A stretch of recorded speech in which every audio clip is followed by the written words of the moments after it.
குருவாயூரப்பனுடைய அனுகிரக விசேஷத்தினாலையும் மகாபெரிவாளுடைய ஒரு உயர்ந்த அனுகிரகத்தாலையும் மகாபெரிவாளுடைய ஒரு மகா அனுஷ பூஜையில் கலந்துண்டு அதில் சத்சங்கமாக சத்சங்கத்வே நிற்சங்கத்துவம் நிற்சங்கத்வே நிர்மோகத்துவம் நிர்மோகத்வே நிர்மலதத்துவம் நிர்மலதத்வே ஜீவன் முக்திகி பஜகோவிந்தம் பஜகோவிந்தம் கோவிந்தம் பஜ மூடமதேன்னு நம்ம எல்லாருக்கும் ஒரு 2 மணி நேர அவகாசத்துக்கு நாராயணியத்தில் நிருசிம்ம வைபவத்தை சிரவணம் பண்ணும்படியான ஒரு பாக்கியம் நாம் எல்லாரும் அடைஞ்சிருக்கோம். கணேச சர்மா மாமா அவர்கள் மகாபெரிவாளுடைய ஸ்வரூபமாகவே நமக்கு ஆச்சாரியாளுடைய அனுகிரகத்தை அடிக்கடி அடையக்கூடிய ஒரு பாக்கியமும், அவளுக்கு ஒரு உயர்ந்த கோயில் அமைச்சு அதன் மூலமாக நமக்கு இந்த இடத்துல ஒரு உயர்ந்த அனுகிரகத்தையும் அவள் கொடுத்துருக்கான்னா அவளுடைய ஒரு அந்த தொண்டுங்கிறது நமக்கெல்லாம் ஒரு பெரிய பாக்கியத்தை ஏற்படுத்தக்கூடிய ஒரு சத்சங்கம்ங்கிறது. இந்த சமயத்தில் மகாபெரிவாடத்தில் நாம் பிரார்த்திக்க வேண்டியது என்னன்னா, அவள் பல்லாண்டு பல்லாண்டு பல்லாயிரத்தாண்டு நமக்கு இந்த உயர்ந்த பாக்கியத்தை அளிக்கக்கூடிய ஒரு பாக்கியத்தை மகாபெரிவாளுக்கு அனுகிரகம் பண்ணணும்னு நான் பரிபூர்ணமாக பிரார்த்தனை பண்ணிண்டு இந்த ஒரு சந்தர்ப்பத்தில் எனக்கும் இன்னைக்கு கலந்துண்டு நாராயணியத்தில் நரசிம்மா, ஏன்னா நாராயணியம் 4 தினங்கள் பாம்பேயில் நாராயணிய உபன்யாசம் நடந்தது. நேத்தி தான் பூர்த்தியாச்சு. அது ருக்மிணி கல்யாணம் பலஸ்ருதியோடு கூட. இன்னைக்கு இங்கே வந்து நாராயணியத்தில் நரசிம்ம வைபவத்தை சொல்லும்படியான ஒரு உயர்ந்த பாக்கியத்தை எனக்கு அளித்த அவளுக்கு அவளுடைய திருவடி வாரங்களில் என்னுடைய ஆத்மார்த்தமான கிருதாஞ்சலியை சமர்ப்பணம் பண்ணிண்டு இத்தனை பேர் சிரவணம் பண்ண வந்திருக்கேன். அதுவும் மகாபெரிவாளுடைய நமக்கு வாழ்க்கையில் ஒருத்தருக்கும் யாருடைய அனுகிரகம் இருக்கணும்னா ஆச்சாரியாளுடைய அனுகிரகம் இருக்கணும். ஒரு மனுஷனுக்கு தெய்வ அனுகிரகம் இல்லைன்னா கூட பரவாயில்ல, ஆச்சாரிய அனுகிரகம்ங்கிறது ரொம்ப முக்கியம். கபில வாசுதேவனாக சுவாமி அவதாரம் பண்ணி உபதேசம் பண்ணது என்னன்னா, மதிரிக குணசக்த பந்த கிருத்தேஷ்வசக்த தூ அமிர்த கிருது பருதேஹே பக்தி யோகஸ்து சக்தியோ மகதனு கமலப்ய பக்திரேவார்த்ரசத்யாஹ கபிலதனுரிதித்வம் தேவகூத்யைர் ன்யகாதீகி. வாழ்க்கையில் நாம் ஓய்வடையக்கூடிய சிறந்த மார்க்கம் எதுன்னா பக்தி மார்க்கம். கலிகாலத்தில் பக்தி மார்க்கம்தான் நமக்கு பட்டதிரி சொன்னார் நாராயணியத்தில், நிர்யத்னைரேவ மார்க்கா. அதாவது ரொம்ப அதிகமான முயற்சி இல்லாமல் பகவானை அதிகமாக பிரயத்னப்படாமல் பகவான் நமக்கு சுலபமாக கொடுத்துருக்கக்கூடிய மார்க்கம் பக்தி மார்க்கம். கபில வாசுதேவனாக சுவாமி என்ன சொன்னார்னா, பக்தி மார்க்கத்தை கடைபிடிங்கோ. அந்த பக்தி மார்க்கத்தை அடையறதுக்கு மகதனுகமலப்யா பக்திரேவார்த்ர சாத்தியா. யாரை போய் ஆசிரயிக்கணும்னா உயர்ந்த ஆச்சாரியாளுடைய திருவடியைத்தான் நாம் கெட்டியாக பிடிக்கணும். நாம் எல்லாரும் பண்ணின ஒரு பாக்கியம். மகாபெரிவா இருந்த காலத்தில் அவளை தரிசனம் பண்ணக்கூடிய ஒரு பாக்கியத்தை நாம் அடைஞ்சோன்னா, அந்த காலத்தில் வாழக்கூடிய ஒரு பாக்கியத்தை பகவான் நமக்கு கொடுத்தார்னா அவர் உயர்ந்த குரு. அதாவது வசுதேவ சுதம் தேவம் கம்சசானூர மர்தனம் தேவகி பரமானந்தம் கிருஷ்ணம் வந்தே ஜெகத்குரும். கிருஷ்ணனுக்கு எதில் ரொம்ப பிரீத்தின்னா, வசுதேவருடைய குழந்தையா இருந்தார், தேவகியினுடைய ஆனந்தமாக இருந்தார். வசுதேவ சுதம் தேவம் கம்சசானூர மர்தனம் தேவகி பரமானந்தம். இதிலெல்லாம் அவருக்கு ஆனந்தமே இல்லை. அவருக்கு ஆனந்தமே கிருஷ்ணனுக்கு எதுலன்னா, கிருஷ்ணம் வந்தே ஜெகத்குரும். இந்த ஜெகத்குருவா இருந்தாரே கிருஷ்ணன், அந்த திருநாமம் தனக்கு கிடைக்கணுங்கிறதுக்காகத்தான் கிருஷ்ணன் பகவத்கீதையை நமக்கு உபதேசம் பண்ணி, அதில் உபதேசம் பண்ண உயர்ந்த மார்க்கம் விஸ்ருஜ்ய லஜ்யாம் யோதீதே மன்னாமானி நிரந்தரம் குலகோட்டி சமாயுக்தோ லபதே மாமகம்பதம். நாம சங்கீர்த்தனத்தை உறக்க சொல்லுங்கோ.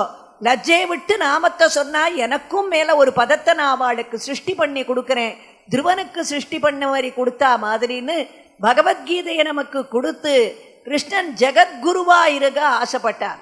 கிருஷ்ணனுக்கு அப்புறம் ஜெகத்குரு யாருன்னா நம்ம மகாபெரிவா தான். ஆனால் மகாபெரிவா நமக்கு சொன்னது என்னன்னா, அவர் சொன்னது என்னன்னா, என்னை எல்லாரும் ஜெகத்குருன்னு சொல்கிறேன், நான் ஜெகத்குரு இல்லை, இந்த ஜெகமே எனக்கு குரு. ஏன்னா பார்க்கக்கூடிய ஒவ்வொரு விஷயங்களும் இந்த ஜெகத்தில் நம்ம கண்ணுக்கு குருவாகவே ஒரு ஆகாசத்துலேருந்து, அக்னியிலேருந்து, தீர்த்தத்திலேருந்து, வாயுலேருந்து, இருக்கக்கூடிய ஒரு புழு பூச்சி மலைப்பாம்புலேருந்து ஒவ்வொன்றும் நமக்கு குருவா இருக்குன்னு 93வது தசகத்தில் நாராயணியத்தில் பட்டதிரி சமர்ப்பணம் பண்ணுறார். அப்படி வாழ்க்கையில் ஒன்றும் நமக்கு குருவா இருக்கிறதுனால அவ சொன்னது என்னன்னா, ஜெகத்குருன்ற பேரு நான் ஜகத்துக்கெல்லாம் குருன்னு அர்த்தம் இல்லை, இந்த ஜகமே எனக்கு குருன்னு சொன்ன ஒரு உயர்ந்த ஆச்சாரியனை நாம் அடைஞ்சிருந்தோன்னா நம்மளாம் வாழ்க்கையில் காண கிடக்காத பாக்கியத்தை அடைஞ்சவா. அதுவும் இந்த கலிகாலத்தில் இன்னைக்கு இத்தனை பேர் இவ்வளவு திரளா சிரவணம் பண்ணிருக்கு வந்திருக்கிறத பார்த்தது அவ்வளவு சந்தோஷமாக இருக்குது. ஏன்னா நவவிதமான பக்தியில் எது முதல்ல நிற்கிறதுன்னா பிரகலாதன் உபதேசம் பண்ண போகிறா. ஸ்ரவணம், கீர்த்தனம், விஷ்ணோகோ ஸ்மரணம், பாதசேவனம், அர்ச்சனம், வந்தனம், தாஸ்யம், சக்கியம், ஆத்ம நிவேதனம்னு சொல்லக்கூடிய 9 விதமான பக்தியில் முதல்ல எது நிற்கிறதுன்னா சிரவணம் தான் நிற்கிறது. என்னைக்குமே யாருக்கு பெருமைன்னா சொல்கிறவாளை விட சிரவணம் பண்ணுறவாளுக்குத்தான் பெருமை அதிகம். அதனால தான் சொல்கிறவா நாங்கள் ஒத்தரா இருக்கோம், கேட்குறவா நீங்கள் இத்தனை பேர் வந்திருக்கேன். சிரவணம் பண்ணுறது தான் கலிகாலத்தில் ரொம்ப விசேஷம். சிரவணேன பரீட்சித்து அபவத் வையாசகி கீர்த்தனே. 7 நாள் பால் கறக்கிற நாழி ஒரு இடத்துல இருக்காத சுகபிரம்மம் உட்காண்டு ஸ்ரீமத் பாகவதத்தை உபதேசம் பண்ணாரே அவருக்கு பெருமையா, இல்லை உட்காண்டு கேட்டாரே பரீட்சித்து மகாராஜா அவருக்கு பெருமையான்னா உட்காண்டு சிரவணம் பண்ண பரீட்சித்துக்குத்தான் அங்கே பெருமை. அதே மாதிரி குழந்தை பிரகலாதன் கர்ப்பத்திலேயே சிரவணம் பண்ணா அவனுக்குத்தான் பெருமை. பிரகலாத நாரத பராசர புண்டரீக வியாசம்பரீஷ சுகசௌனக பீஷ்மதால்பியான் ருக்மாங்கதார்ஜுன வசிஷ்ட விபீஷணாதீன் புண்ணியானிமான் பரம பாகவதான் ஸ்மராமி. பிரகலாதனுக்குத்தான் பெருமை அந்த இடத்துல. ஏன்னா நாரதர் உபதேசம் பண்ணவர், பிரகலாதன் கர்ப்பத்தில் கேட்டவன். ஆனால் பாகவத பரம்பரையில் ஆச்சாரியனான நாரதர் 2வதாக தான் வரார். முதல்ல யார் பேர் வருது? பிரகலாதன் பேர் தான் வருது. ஆச்சாரியனை மிஞ்சின சிஷ்யனாக கர்ப்பஸ்ரீமானாக குழந்தை இருந்தான்னா அதுக்கு காரணம் என்ன? கர்ப்பத்திலேயே சிரவணம். ஆஞ்சநேய சுவாமி ராமன் வந்த காரியமெல்லாம் முடிஞ்சு வைகுண்டத்துக்கு கிளம்புறார். ஆஞ்சநேயா நான் வைகுண்டத்துக்கு கிளம்புறேன் நீ வான்னு கூப்பிட்டார். ஆஞ்சநேயன் கேட்டார் வைகுண்டத்தில் ராமன் இருப்பாரான்னு கேட்டார். ராமன்லாம் இருக்க மாட்டார். சாந்தாகாரம் புஜகசயனம் பத்மநாபம் சுரேஷம் பார்க்கடலுள் பையத்து என்ற பரமனாகத்தான் அந்த எம்பெருமான அங்கே பார்க்க முடியும்னா. சரி ராமநாமம் சொல்ல முடியுமான்னு கேட்டார். ராமநாமமாவது அங்கே வாயே திறக்க முடியாது. கண்டவர் விண்டதில்லை, விண்டவர் கண்டதில்லை என்ற லோகம். அப்சல்யூட் மெடிடேஷன் தான், அங்கே வாயே திறக்க முடியாதுன்னா. சரி யாராவது ராமாயண உபன்யாசம் ஏற்பாடு பண்ணுவாளா, கேட்க முடியுமான்னார் ஆஞ்சநேயன். சொல்கிறதுக்கே அங்கே வாயே திறக்க முடியாதுன்றேன், உபன்யாசமாவது அதெல்லாம் ஒன்றும் கிடையாதுன்னார் ராமன். இது எதுவுமே இல்லாத வைகுண்டம் என்ன ஒரு வைகுண்டம், நான் இங்கேயே இருக்கேன். பாவோ நான்யத்திர கச்சதி, நான் இங்கேயே இருந்துட்டு எத்திர எத்திர ரகுநாத கீர்த்தனம் தத்திர தத்திர கிருதமஸ்தகாஞ்சலிம் பாஷ்பவாரி பரிபூர்ணலோச்சனம் மாருதீம் நமத ராட்சசாந்தகம். எங்கே ராமான்னு ஆரம்பிக்கிறாளோ அங்கே போய் உட்காண்டுருவேன். ஒரு நாளைக்கு 100 இடத்துல ராமாயணம் நடந்தாலும் 100 ரூபத்தை எடுத்துட்டு போய் நான் உட்காருவேன். ஆனந்த பாஷ்மம் கண்களில் பெருக ராமச்சரித்திரத்தை நான் கேட்பேன். கலிகாலத்தில் இப்படி ஒரு பாக்கியம் எனக்கு கிடச்சிருக்கச்சே எனக்கு எதுக்கு வைகுண்டம்னார் ஆஞ்சநேய சுவாமி. அதனால தான் அந்த காலத்தில் ராமாயணம் நடக்கிற இடத்துல என்ன பண்ணுவா, ஒரு மனையை போட்டு ஒரு கோலம் போட்டு வைப்பா. ஆஞ்சநேயன் அங்கே உட்காந்து சரித்திரத்தை சிரவணம் பண்ணுறதா ஐதீகம். வழக்கம் மாற மாற மாற யாரும் ஆசனம் எல்லாம் போடுறது இல்லை. அப்போ ராமன் திரும்பி வந்து கூப்பிட்டார் ஆஞ்சநேயனை. இப்போதான் உனக்கு யாரும் ஆசனம் கூட போடுறது இல்லை, பேசாமல் வான்னு. ஆஞ்சநேயன் சொன்னாரா, இப்பெல்லாம் ஆசனத்தை பற்றி யார் கவலைப்பட்டா, நான் எங்கே கவலைப்படுறேன். கலிகாலத்தில் இருக்கவாள்லாம் ரொம்ப புத்திசாலிகள். அதுவும் இல்லாமல் இப்போ இந்த உபன்யாசம் பண்ணுறவாளுக்கு முன்னாடி ஆடியன்ஸ் இருக்காளோ இல்லையோ அவளுக்கு கவலையே கிடையாது. பவர்ஃபுல்லாக ஒரு மைக் இருக்கணும் அவளுக்கு. நான் இப்போல்லாம் அந்த மைக்கில் போய் உட்காந்து விடுறேன். முதல்ல என் காதில் விழுந்து தான் மற்றவா காதுக்கே ராமச்சரித்திரம் விழும்னா பார்த்துக்கோங்களேன் அப்படின்னு சொல்லக்கூடிய அளவுக்கு எங்கேயாவது ஒரு இடத்துல உட்காந்து ராமச்சரித்திரத்தை சிரவணம் பண்ணுறதுக்காக வைகுண்டமே வேண்டாம்னு துறந்தவர் ஆஞ்சநேய சுவாமி. அப்போது சிரவணம்ங்கிறது கலிகாலத்தில் அவ்வளவு சுலபமாக கிடைக்கக்கூடிய விஷயம் இல்லை. இன்னைக்கு இத்தனை பேருக்கு இந்த பாக்கியம் கிடைச்சிருக்குன்னா இதெல்லாம் பகவத் சங்கல்பம் இல்லாமல் நடக்கக்கூடிய விஷயமே இல்லை. பட்டதிரி சொன்னார் நாராயணியத்தில், துர்வாரம் துவாதசாரம் திரிசத பரிமிள ஷஷ்டி பர்மாபவீதம் சம்பிராமியத் க்ரூரவேகம் க்ஷணமனு ஜகதா சித்திய சந்தாபமானம் சக்கரம் தே காலரூபம் யதயது நதுமாம் தொத்பதைகாவலம்பம் விஷ்ணோ காருண்ய சிந்தோ பவனபுரபதே பாகி சர்வாம யோகாத்து. குருவாயிரப்பா, ஒவ்வொரு மனுஷனுக்கும் வாழ்க்கையில் ஒரு க்ஷணம் கூட உங்கள் சங்கல்பம் இல்லாமல் நகர்றதே கிடையாது. கார்த்தால் அந்த நட திறக்கிற சமயத்தில் உங்கள் கையில் இருக்கிற சக்கரம் தே கால ரூபம், அந்த கால சக்கரத்தை நீங்கள் ஒரு சுழற்றே, அதில் 360 ஆரக்கட்டைகள் இருக்குது. வாழ்க்கையில் ஒவ்வொரு மனுஷனும் 365 நாட்களும் குருவாயூரப்பனான உங்கள் கையில் இருக்குன்ட்டார் பட்டதிரி. அதனால் குருவாயூரப்பன் சங்கல்பம் இல்லாமல் இந்த மாதிரி சத்சங்கங்கள் நடக்கிற இடத்துல நமக்கு உட்காரணும்னு தோணித்துன்னா, இன்னைக்கு ஒத்தரும் இங்கே வந்திருக்கோன்னா அதுக்கு காரணம் குருவாயூரப்பனுடைய ஒரு உயர்ந்த சங்கல்பம். இந்த மாதிரி ஒரு புண்ணியங்கள்லாம், இந்த மாதிரி ஒரு சிரவண பாக்கியங்கள்லாம் நமக்கு எப்படி கிடைக்கும்னா, எத்தனையோ கோடி ஜென்மங்களில் பூர்வ ஜென்ம சுகிருதம் இருக்கணும், எத்தனையோ ரித்வக்குகளை கூட்டு கிரகத்தில் ஆராதிச்சிருக்கணும், கோடி கன்னிகா தானங்களை பண்ணியிருக்கணும். எல்லாத்துக்கும் மேலே நம்ம தாயார் தகப்பனார் புண்ணியம் பண்ணியிருக்கணும். நம்ம தாயார் தகப்பனார் புண்ணியம் பண்ணி இருந்தால் தான் சுவாமி இன்னைக்கு மகாபெரிவாளுடைய ஜெயந்தி மகோத்சவத்தில் நம்மளை கொண்டு வந்து இங்கே உட்கார வைப்பார். வாழ கிடைக்காத பாக்கியம் கலிகாலத்தில் பட்டந்தோ நாமானி பிரமதபர சிந்தூனி பதிதாக ஸ்மரந்தோ ரூபம் தே வரத கதயந்தோ குணகதாக சரந்தோ ஏ பக்தாக त्वयि खलु रमन्ते परममुन् अगं धन्यनुमन्ये समधिगत सर्वाभिलषितान् विदूय क्लेशं मे कुरु चरणयुग्मौ धृतरसौ भवक्षेत्रप्रागाप्तौ करमपि च ते पूजनविधौ भवन्मूर्ध्यालोके नयनमदते पादतुलसीः परिग्राणे ग्राणौ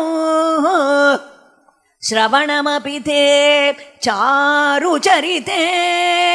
பகவான் கொடுத்த இத்தனை அவயவங்களை கையால் நமஸ்காரம் பண்ணி, புஷ்பத்தை எடுத்து அர்ச்சனை பண்ணி, காதால நல்ல சரித்திரங்களை கேட்டு, வாயால நாம சங்கீர்த்தனத்தை பண்ணி, கண்ணால திவ்யமங்கள விக்கிரகத்தை தரிசனம் பண்ணி, காலால சன்னதிக்கு நடந்து போய், இத்தனை மூக்கால துளசி எடுத்து முகர்ந்து பார்த்து, இத்தனையும் பண்ணிட்டு நின்னருளாங்கதியின்றி மற்றொன்றில்லேன், நெடுங்காலம் பிழை செய்த நிலை கழிந்தேன், உன்னருளுக்கு இனிதான நிலையுகந்தேன், உன் சரணே சரணென்னும் துணிவு பூண்டேன், மன்னிருளாய் நின்ற நிலை எனக்கு தீர்த்து வானவர்தம் வாட்சித்தர வரித்தேன் உன்னை, இன்னருளால் இனி எனக்கோர் பரமேற்றாமல் என் திருமால் அடைக்கலங்கொள் என்னை நீயேன்னு சரணாகதி பண்ணக்கூடிய சிரசையும் பகவான் நமக்கு கொடுத்துருக்கார்னா, இதெல்லாம் அந்தந்த வழியில நாம செலவழிக்கிறதுக்கு நமக்கு மனசுல தோன்றதுன்னா, இதெல்லாம் பகவத் சங்கல்பத்தால நடக்கக்கூடிய ஒரு விஷயம். அகம் தன்யான்மன்யே, பக்தாளுக்கு நடுவில் சஞ்சாரம் பண்ணிண்டு, நாம சங்கீர்த்தனம் பண்ணிண்டு, சிரவணம் பண்ணிண்டு, தியானம் பண்ணிண்டு,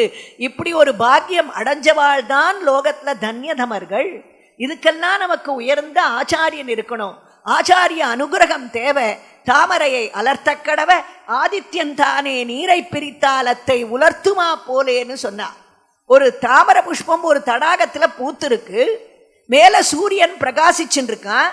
அந்த தாமர புஷ்பத்தை தடாகத்திலேருந்து ஒருத்தர் பறித்து வெளியில் போட்டுடுறா. அப்போ என்ன ஆயிடுறது? வாடி போயிடுறது. அதே சூரியன் தானே அப்பவும் இருக்கான். தடாகத்தில் இருக்க செய்யும் அதே சூரியன் தான், வெளியில் வந்தப்புறமும் அதே சூரியன் தான். ஆனால் ஏன் வெளியில் வந்தால் வாடி போகிறதுன்னா, அதுதான் என்னன்னா, தாமரைக்கு அந்த தடாகத்தை ஆசிரியிச்சிருக்கிற வரைக்கும் தான் ஸ்ரேயஸு. அதே மாதிரி ஜீவாத்மாக்களான தாமராகிய நம்ம எல்லாரும் தடாகமாகிய ஆச்சாரியனுடைய திருவடியை ஆசிரியிச்சிருக்கிற வரைக்கும் தான் நமக்கு தேஜஸு. அதுக்கப்புறம் பறிச்சு போட்ட தாமரை மாதிரிதான்னா ஒரு ஆச்சாரிய அனுகிரகம் வாழ்க்கையில் ஒவ்வொரு மனுஷனுக்கும் எத்தனை முக்கியம். அப்படிப்பட்ட ஆச்சாரிய அனுகிரகம், அதன் மூலமாக பக்தி, அதன் மூலமாக சத்சங்கம், இத்தனையும் ஒரு சேர நமக்கு இன்னைக்கு கிடைச்சிருக்குன்னா அந்த ஒரு உயர்ந்த பாக்கியத்தால தான். என்ன எத்தனையோ பேர் வைகுண்டத்தில் பகவானை சுற்றி நித்தியசூரிகள்னா உட்காண்டிருக்கா. பட்டதிரி சொன்னார், ஏவம் சங்கீர்த்தனாத்தேர் இக கலிசமயே மானுஷாஸ்துவாம் பஜேரன்னு. கலிகாலம் தவிர வேற காலத்தில் இந்த பாக்கியம் நமக்கு கிடைக்காது. மேலே வைகுண்டத்தில் பகவானை சுற்றி உட்காண்டிருந்தவாள்னா ரொம்ப கலக்கமாக உட்காண்டிருந்தாளா. பெருமாள் கேட்டார், ஏன் இப்படி கலக்கமாக உட்காண்டிருக்கேள்? என் பக்கத்திலேயே உட்கார வச்சுருக்கேன், அப்போ என்ன கலக்கம்னு கேட்டார். உங்கள் பக்கத்தில் உட்காந்து என்ன பிரயோஜனம்? இங்கே எங்களுக்கு ஒரு பிறவிய கலிகாலத்தில் கொடுக்கலையே, அங்கே போய் நாம சங்கீர்த்தனம் பண்ணுறதோ சிரவணம் பண்ணுறதோ எங்களுக்கு அந்த பாக்கியம் கிடைக்கலையே. அதுவும் கலிகாலத்தில் பாரத தேசத்தில் நாதனை நரசிங்கனை நவின்றேற்றுவார் உழக்கிய பாததூளி படுதலால் இப்பாரதம் பாக்கியம் செய்ததேன்னு சொல்லக்கூடிய பாரத தேசத்தில் எங்களுக்கு ஒரு பிறவி கொடுக்கலையே. அந்த பாரத தேசத்துலேயும் மயிலாப்பூரில் இந்த வேதாந்த தேசிக கல்யாண மண்டபத்தில் மகாபெரிவா ஜெயந்தியில் போய் உட்காரக்கூடிய ஒரு புண்ணியத்தை எங்களுக்கு கொடுக்கலையே. இப்படியெல்லாம் எங்களுக்கு பல வருத்தங்கள் இருக்கேன்னு சொன்னான்னா, ஏவம் சங்கீர்த்தனார்த்தியரி இக கலிசமயே மானுஷாஸ்துவாம் பஜேரன்னு. கலிகாலத்தில் இப்படி ஒரு உயர்ந்த பாகங்களை சுவாமி நமக்கு அளிச்சிருக்கார். அதில் இன்றைய தினம் நாராயணியத்தில் நரசிம்மாவதாரம்ங்கிற உயர்ந்த சரித்திரத்தை நிருசிம்ம வைபவம்.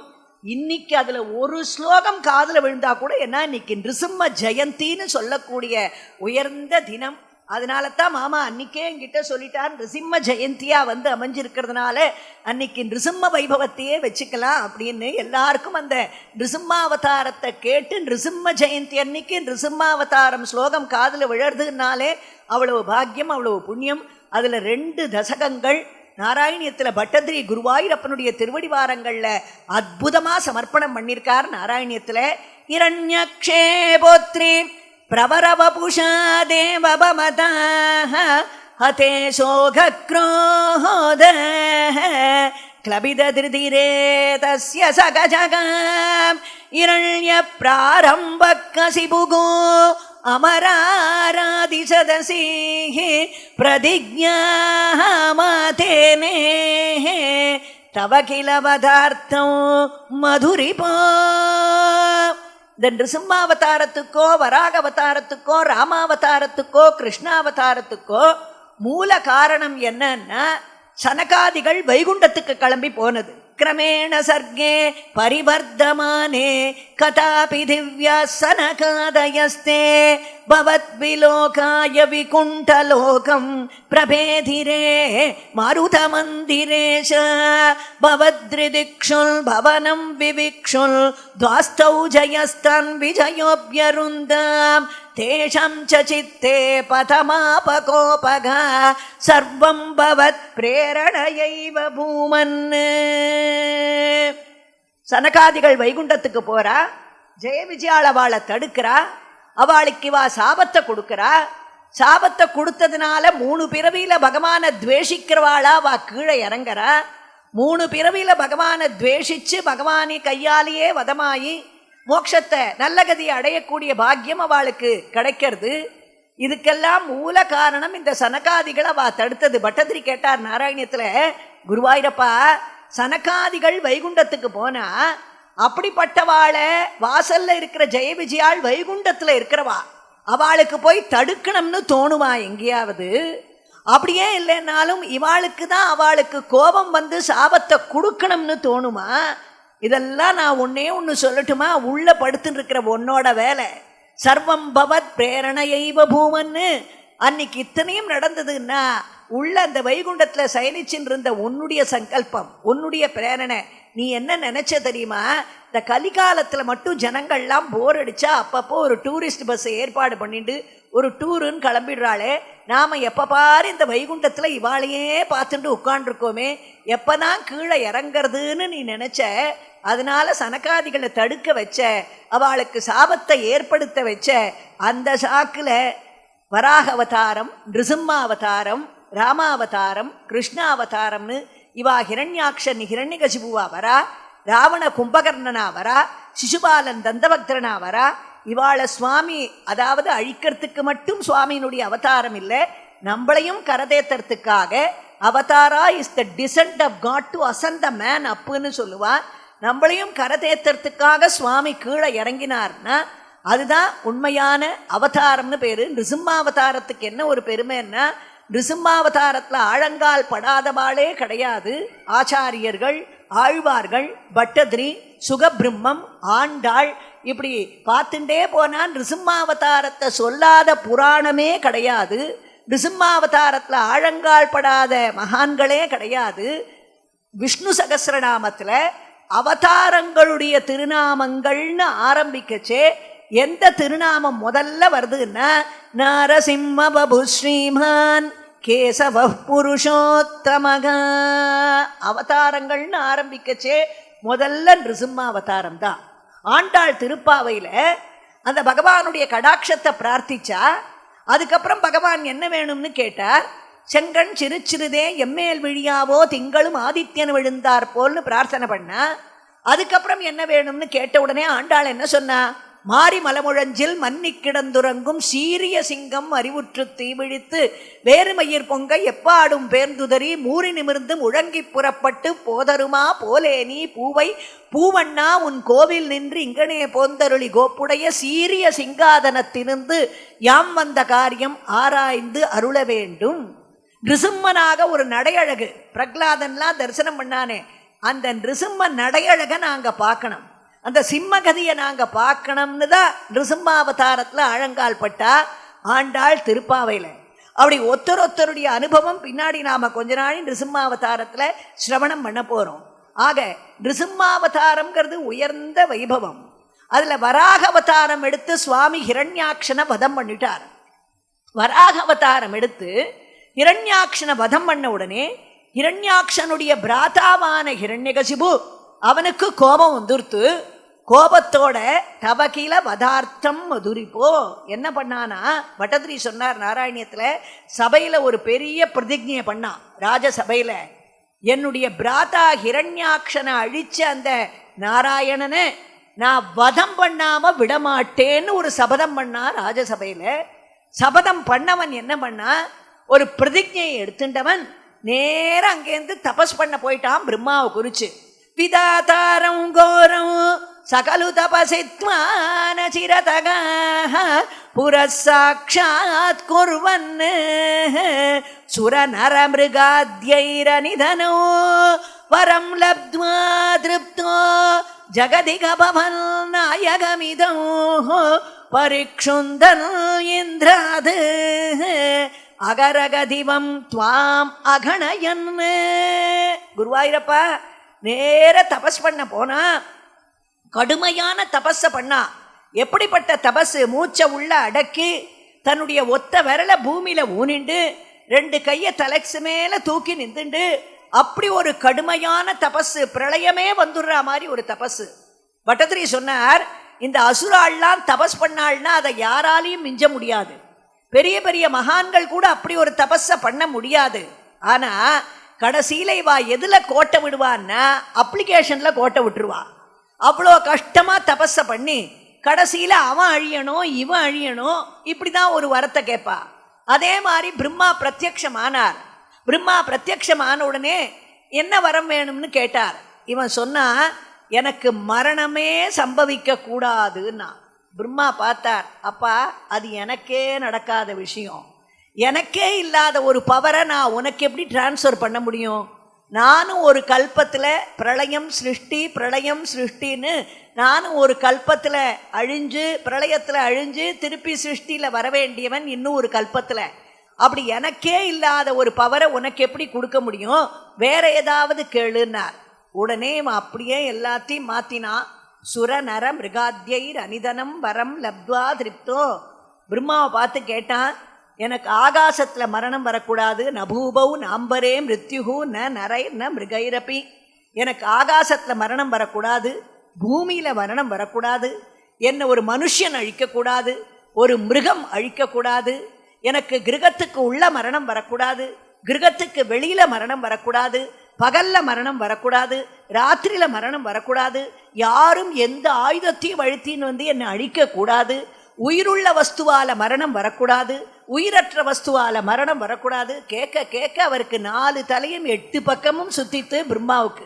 என்னடா இதுக்கு முதல்ல கேட்ட வரமே தேவலை போல இருக்கேன்னு கடைசியாக ஒரு விஷயத்த சொன்னான் பிரம்மாவை பார்த்து. மொத்தத்தில் தங்களால சிருஷ்டி பண்ணப்பட்ட எந்த வஸ்துவாலையும் எனக்கு மரணம் வரக்கூடாது அப்படின்னா பிரம்மா கிராண்டட்னு சொல்லிட்டார் தைரியமா. இத்தனையும் பட்டதிரி சொன்னார் நாராயணியத்துல, குருவாயிரப்பா வரம் கேட்டவன் புத்திசாலித்தனமா கேட்டிருக்கலாம் இல்லையா, அவனுக்கு அந்த புத்தியை நீங்க கொடுக்கலையே. துவாம் அகணயன்னு குருவாயிரப்பா உங்களை மறந்து அவன் ஒரு வரத்தை கேட்டானே பிரம்மாவனிடத்துல. என்ன கேட்டான்? தங்களால சிருஷ்டிக்க பண்ணப்பட்ட எந்த வஸ்துவாலையும் மரணம் வரக்கூடாதுன்னு கேட்டான். புத்திசாலியா இருந்தா என்ன கேட்டிருந்திருக்கணும்? தங்களை சிருஷ்டி பண்ணவரால எனக்கு மரணம் வரக்கூடாது அப்படின்னு கேட்டிருக்கணும். அதுலேயே அடிபட்டு போச்சு மொத்தமும். துவாம் அகணயன்னு உங்களை மறந்து அப்படி ஒரு வரத்தை அவனை கேட்கும்படியா நீங்க பண்ணேளே, இது சத்தியமானு கேட்கிறார். குருவாயிரப்பன் ஆமாம்னு தலையசைக்கிறார். நிகந்தும் தாம் பூயஸ்தவ பதமவாப்தஸ்ய சரிபோகோ பகிர்திருஷ்டேரந்தர்ததிதகிருதயே சூக்ஷ்ம வபுஷா நதன்னுச்சை தத்ராப்யகில புவனந்தே ச மிருகயல் பியாயாதம் மத்வா சகலுஜித காசி நிவவ்ருதே. வரம் வாங்கின கர்வத்தோட என்ன பண்ணா, முதல்ல நேரம் எங்க போனான்னா வைகுண்டத்துக்கு போனா. எங்க இருக்கான் அந்த ஹரி? இப்பவே நான் அவனை வதம் பண்ணிட்டு வரேன்னு நேர வைகுண்டத்துக்கு போனா. வைகுண்டத்துக்குள்ள இவன் நுழைறான்னு உடனே ஆதிசேஷன் பகவான் காதில் அப்படி குரல் கொடுத்தார், இரண்யகசிபு வரான் இரண்யகசிபு வரான்னு. அடுத்த செகண்ட் பெருமாள் மறைச்சிட்டார் வைகுண்டத்துல. எங்கன்னே தெரியல. உள்ள நுழைஞ்சவன் எங்க ஹரி எங்க ஹரின்னு தேடுறான். தேடினவன் பார்த்தான், எனக்கு பயந்துண்டு எங்கேயோ போய் ஒழிஞ்சுட்டானா அப்படின்னு ஒரு கத்து கத்தினான். பட்டதிரி சொன்னார் நாராயணியத்துல, குருவாயிரப்பா நீ எங்கேயும் போய் ஒழிஞ்சுக்கல, நீ எங்க தெரியுமா ஒழிஞ்சுண்ட? பகிர் திருஷ்டேரந்தர் ததிதகிருதயே சூக்ஷ்ம வபுஷா. தேடின்னு இருக்கானே அந்த இரண்யகசிபு, அவன் ஹிருதயத்துக்குள்ளேயே போய் ஒழிஞ்சுட்டேன். எங்க அவன் தேட மாட்டானோ அந்த இடத்துல இத்தனை நாளா உட்காந்து நாராயணியத்தை கதறின்னு இருக்கேன், ஒரு நாளாவது என் ஹிருதயத்துல வந்து உட்காண்டேளா? அந்த அசுரன் பண்ண பாக்கியம் அவன் ஹிருதயத்துக்குள்ள போய் உட்காண்டு. ஏன்னா பக்தி இருந்தா பகவான் ஹிருதயத்துல இருக்கிறது தெரியும். துருவசுவாமி 5 மாசம் பக்தியோட தபஸ் பண்ணார். ஆவிர் பபூவித விபோ கருடாதி ரூட்டகான்னு நின்னே கட்டோர தபசா கில பஞ்சமாசானு. அந்த 5 மாசம் தபஸுக்கு பகவான் 5வது மாசம் தபஸனுடைய ஒரு உக்ரகத்தை பார்த்து தேவதைகள்லாம் பிரார்த்தனை பண்ண உடனே துருவனுடைய ஹிருதயத்துல வந்து ஆவாகனமானார். எப்படி? கருடாதி ரூடனாக ஆவாகனமானார். அது துருவசுவாமியினுடைய கண்ணுக்கு தெரிஞ்சுது. ஹிருதயத்துல ஆவாகனமாக இருக்கிற ஸ்வரூபத்தை பார்த்து அப்படியே மைமறந்து நின்றார் துருவசுவாமி. குழந்தை ஹிருதயத்துல ஆவாகனமாயிருக்கிற ஸ்வரூபத்தை பார்த்து கண்ணையே திறக்க மாட்டேங்கிறானே, அதனால ஸ்வரூபத்தை மறைச்சிக்கலாம்னு டக்குன்னு மறைச்சுட்டார். அப்படி ஆழ்ந்து போனார் துருவன்னா அதுக்கு காரணம் பொன்னை கொண்டு உரைகள் மீதே நிறமெற உரைத்தாற் போல் உன்னை கொண்டு என் ஞாபகம்பால் மாற்றின்றி உரைத்து கொண்டேன், உன்னை கொண்டு என்னுள் வைத்தேன், என்னையும் உன்னிலிட்டேன், என் அப்பா என் இருடிகேஷா என்னுயிர் காவலனேன்னார் ஆழ்வார். அந்த பாவம் இருக்கணும். பகவான் நம்ம ஹிருதயத்தில் இருக்கார், ஒத்தரொத்தர் ஹிருதயத்திலையும் பகவான் நித்தியவாசம் பண்ணிட்டு இருக்கார். அப்படிங்கிற பாவம் இருந்தா பகவான் ஹிருதயத்தில் வாசம் பண்றது தெரியும். இவன் தான் துவேஷியா இருக்கானே, இவனுக்கு பகவான் ஹிருதயத்தில் இருந்தா எப்படி தெரிய போறது? எங்க எங்கேன்னு தேடிட்டு இவன் திரும்பி வந்துன்னு இருக்கான். இதுக்குள்ள என்ன ஆச்சு? ராஜ்யத்துல தேவேந்திரன் பார்த்தா அந்த இரண்யகசிபுவனுடைய பத்னி கையாத்து கர்ப்பமா இருக்கா. இவனே இந்த பாடுபடுத்துறான். ஏன்னா இவன் என்ன பண்ணிட்டு வந்திருக்கான்னா, தபஸ் பண்ற வரத்துக்கு முன்னாடி தன்னுடைய ராஜ்யத்துல எல்லாருக்கும் உத்தரவு போட்டுட்டு வந்துட்டான். இனிமே என் ராஜ்யத்துல எல்லாரும் ஹிரண்யாய நமகா இதை தான் சொல்லணும். நாராயணாய நமகான் யாராவது சொன்னா அடுத்த க்ஷணம் அவளை வதம் பண்ணிடுங்கோ. என்ன கேட்கவே வேண்டாம். ஷூட் அட் சைட் ஆர்டர் முதல் போட்டது யாருன்னா இந்த இரண்யகசிபு தான். அடுத்த க்ஷணம் என்ன கேட்கவே வேண்டாம், வதம் பண்ணிடுங்கோ. அதோடு இல்லாம இந்த பகவான் வாசம் பண்ற இடத்த எல்லாரும் சொல்றாளே, பிராமணாத்துமாள் இடத்துல இருக்கார், பசுக்கள் இடத்துல இருக்கார், கேட்ட கர்வட்ட கோஷாம்ச எல்லாம் இந்த பகவான் எங்கெங்க வாசம் பண்றாளோ அவளையெல்லாம் அழிங்கோ, பசுக்களை எல்லாம் வெட்டுங்கோ, பிராமணாலையெல்லாம் கண்ட இடத்துல அழிங்கோ. இப்படியெல்லாம் அந்த ஹிரண்யகசிபு உத்தரவு போட்டு அதர்மம் ஜாஸ்தியாயின்னு இருக்கு அந்த ஹிரண்யபுரத்துல. இப்படியெல்லாம் தபஸ் பண்ணுறதுக்கு போகிறதுக்கு முன்னாடி உத்தரவு போட்டுட்டு வந்திருக்கான். சாதாரணமாக நாம் என்ன சொல்லுவோம், பாராயணத்தெல்லாம் முடிச்சுட்டு ஸ்வஸ்தி பிரஜாபிய பரிபாலயந்தாம் நியாயேன மார்கேண மகிம் மகீஷா கோப்ராஹ்மணேபிய சுபமஸ்து நித்யம் லோகா சமஸ்தா சுகினோ பவந்து. பிராமணாலும் பசுக்களும் சௌகரியமாக இருந்தால் லோகமே சௌகரியமாக இருக்கும்னு பிரார்த்தனை பண்ணுவோம் நாம். இதில் ஒருத்தர் இருந்தார், அவர் ஆற்றுல நிறைய கீரை பாத்தியெல்லாம் இருந்தது. அவாத்து பக்கத்தாத்துல கோபாலராமன் ஒருத்தர் இருந்தார். அவாத்து பசு இவாத்துக்கு இந்த கீரையெல்லாம் சாப்பிட்டுட்டு போயிடும். இவர் என்னன்னே புரியல. இவர் ஒரு நாள் ரொம்ப யோஜனை பண்ணார், இதனடா இது நம்மாத்து கீரையெல்லாம் சாப்பிட்டுட்டு அது கொழு கொழுன்னு இருக்கு, நாம் இப்படி அழைச்சி போயிட்டே இருக்கோம், இதுக்கு என்ன காரணம்? நாம தான் காரணம். தினம் பாராயணத்தை முடிச்சுட்டு ஸ்வஸ்தி பிரஜாபிய பரிபாலயந்தாம் நியாயேன மார்கேண மகிம் மகீஷா கோபிராமணேபிய சுபமஸ்து நித்யம் லோகா சமஸ்தா சுகினோ பவந்துன்னு சொல்கிறோம்ல, அதில் இந்த கோபாலராமநாத்து பசுவும் சேர்ந்து போயிடுறது. அதனால தான் அது ரொம்ப சௌக்கியமாக இருக்குது. நாளையிலேருந்து நம்ம ஸ்லோகத்தை மாற்றிக்க வேண்டியதுதான்னு மறுநாளே மாற்றிட்டார் ஸ்லோகத்தை. சரியாக சொன்னாலே பலன் கிடைக்கிறது கஷ்டம். இதில் ஸ்லோகத்தை வேற மாற்றி ஸ்வஸ்தி பிரஜாபிய பரிபாலயந்தாம் நியாயேன மார்கேண மகிம் மகீஷா கோபிராமணேபிய சுபமஸ்து நித்யம் கோபாலராமன் பசு நீங்களாக, இப்படி ஸ்லோகத்தை மாற்றிட்டார் அவர். அதனால் அதே மாதிரியுமே பசுக்களெல்லாம் அழிக்கணும், பிராமணோத்தமாலையெல்லாம் அழிக்கணும், இப்படி உத்தரவு போட்டுட்டு வந்திருக்கான். ராஜ்யமே அப்படி அதர்மமாக இருந்துன்னு இருக்கு. தேவேந்திரன் பார்த்தான், இவனுடைய அதர்மமே தாங்கலை நம்மளுக்கு, இவனுக்கு ஒரு குழந்தை பிறந்து அந்த குழந்தை இவனுக்கு மேலே இருந்தால் என்ன பண்ணுறதுன்னு அந்த சிசுவை கர்ப்பத்திலேயே அழிச்சுடணும்னு தீர்மானம் பண்ணான். நேர போய் கையாத்துவை பிடிச்சி இழுத்துண்டு வரான் அங்கேருந்து அந்த குழந்தையை அழிக்கிறதுக்காக. நாரதர் பார்த்தார், ஓடி வந்தார், அங்கேருந்து தடுத்து நிறுத்தினார். என்னடா பண்ணுறேன்னு கேட்டார். இந்த கர்ப்பத்தில் இருக்கிற சிசு இவனும் இரண்யகசிபு மாதிரித்தானே இருப்பான், இவனை அழிக்க போகிறேன்னா, எந்த பாகவதோத்தமனால உங்களுக்கெல்லாம் நல்லது ஏற்பட போகிறதோ அப்படிப்பட்ட உயர்ந்த பாகவதோத்தமன் கர்ப்பத்தில் வளர்ந்துன்னு இருக்காண்டா, அவனை போய் நீ அழிக்கிறேன்னு ஆரம்பிக்கே விடுடான்னு சொல்லி நல்ல உபதேசத்தை பண்ணி இந்திரனை கழுப்பி அனுப்பினார். கையாத்து நாரதர் இடத்துல பிரார்த்தனை பண்ணா, ராஜ்யத்தில் எனக்கு அவர் வர வரைக்கும் தனியாக இருக்கிறதுக்கு பயமாக இருக்குது, அதனால் நான் உங்கள் ஆசிரமத்தில் இருக்கேன்னா தாராளமான அழைச்சிட்டு போனார். ஆசிரமத்தில் கையாத்துவை உட்கார வச்சுண்டு நிறைய உபதேசங்களை பண்ணுறார். பெரியவாள்லாம் என்ன சொல்லியிருக்காருன்னா, கர்ப்பஸ்திரீகளாக இருக்கிறவாளை பெரியவா ஆற்றுல உட்கார வச்சுண்டு நிறைய பாராயணங்களை பண்ணிட்டு நிறைய உபதேசங்களை பண்ணிட்டு இருந்தா அதுவே அந்த கர்ப்பத்தில் இருக்கிற குழந்தைக்கு ஞானத்தை கொடுக்கும்.